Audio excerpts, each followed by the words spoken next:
Once upon a time there was a king and a queen, as in many lands have been. The king had a daughter, and the queen had a daughter named Kate, but Anne was far prettier than the queen's daughter, though they loved one another like real sisters. The queen was jealous of the king's daughter being prettier than her own, and wanted about to ruin her beauty. So the queen went to the henwife for advice. The henwife told her to send the girl to her the next morning to gather eggs, but it was important that the girl did not eat anything. So the next morning early, the queen said to Anne, "Go, my dear, to the henwife, and ask her for some eggs." So Anne set out, but as she passed through the kitchen she saw a crust of bread, and she took and munched it as she went along. When she came to the henwife she asked for eggs, as she had been told to do. The henwife said to her, "Lift the lid off that pot there and see." The girl did so, but nothing happened. "Go home to your stepmother and tell her to keep her kitchen door locked," said the henwife. She went home to the queen and told her what the henwife had said. The queen realized that Anne had something to eat, so locked the kitchen the next morning and sent her away without breakfast. But the princess saw some country folk picking peas by the roadside, and being very kind she spoke to them and took a handful of the peas, which she ate on her way. When she came to the henwife's she said, "Lift the lid off the pot and you'll see." So Anne lifted the lid, but nothing happened. Then the henwife got angry and said to Anne, "Tell your stepmother the pot won't boil if the fire's away," and went home and told the queen the strange message. The third day the queen decided to go with the girl to the henwife to make sure she doesn't eat anything on the way. Now this time, when Anne lifted the lid off the pot, off falls her own pretty head, and on jumps a sheep's head. The queen was satisfied and went back home. But her own daughter, Kate, got angry when she saw what happened to her beloved stepsister and took a fine linen cloth and wrapped it around her sister's head and took her by the hand, and they both left to seek their fortune. They went on, and they went on, and they went on, until they came to a castle. Kate knocked on the door and asked for a night's lodging for herself and a sick sister. They went in and found out it was a king's castle, who had 2 sons, and one of them was so sick he was nearly dying and no one could find out what was wrong with him. Many tried to sit with him and figure out what was made him sick, but the curious thing was that whoever watched him at night was never seen again. So the king had offered a bag of silver to anyone who would sit with him at night. Now Katie was a very brave girl, so she offered sit with him. Until midnight all goes well. As 12 o'clock rings, however, the sick prince rises, dresses himself, and slips downstairs. Kate followed, but he didn't seem to notice her. The prince went to the stable, saddled his horse, called his dog, jumped into the saddle, and Kate leapt lightly up behind him.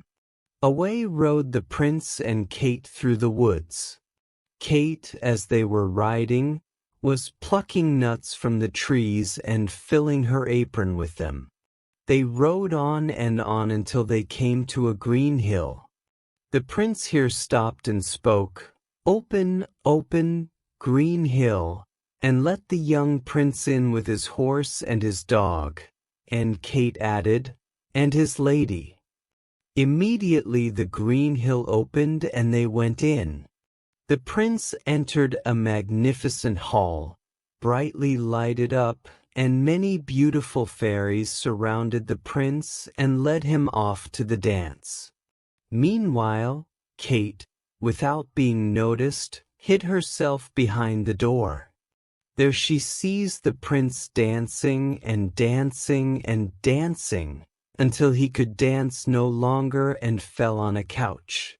Then the fairies would fan him until he could rise again and go on dancing.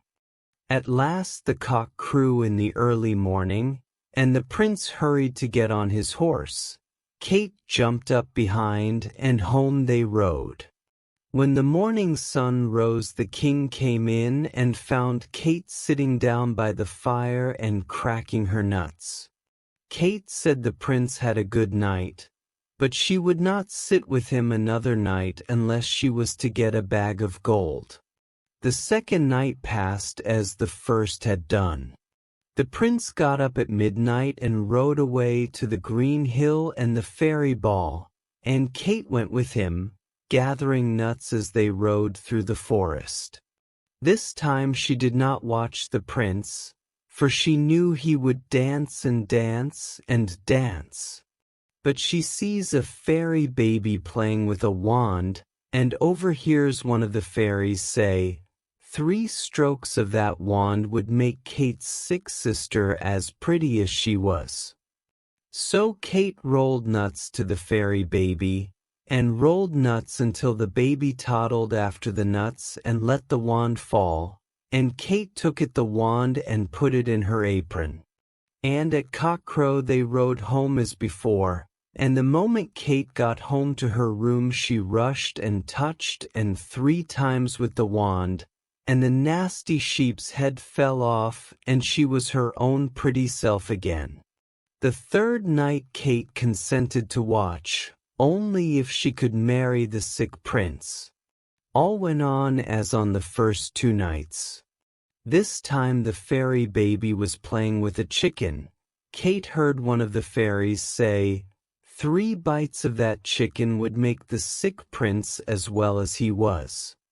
Kate rolled all the nuts she had to the fairy baby until the chicken was dropped, and Kate put it in her apron.